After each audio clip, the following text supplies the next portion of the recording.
2013 March 13 cysteine ചാപ്പലിനോട് ചേർന്നുള്ള പുകക്കുഴലിലൂടെ വെളുത്ത പുക ഉയർന്നപ്പോൾ ലോകം മുഴുവൻ അക്ഷരാർത്ഥത്തിൽ പരിശുദ്ധ കത്തോലിക്കാ സഭയുടെ ചരിത്രപരമായ ഒരു അധ്യായത്തിലേക്ക് മിഴിതുറക്കുകയായിരുന്നു.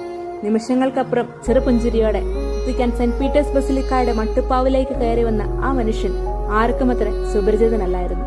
പക്ഷേ ഗുഡ് ഈവനിംഗ് പറഞ്ഞ് എല്ലാവരും ഗ്രീറ്റ് ചെയ്ത അദ്ദേഹം ഒരു പുതിയ യുഗത്തിന് തുടക്കമിട്ടു.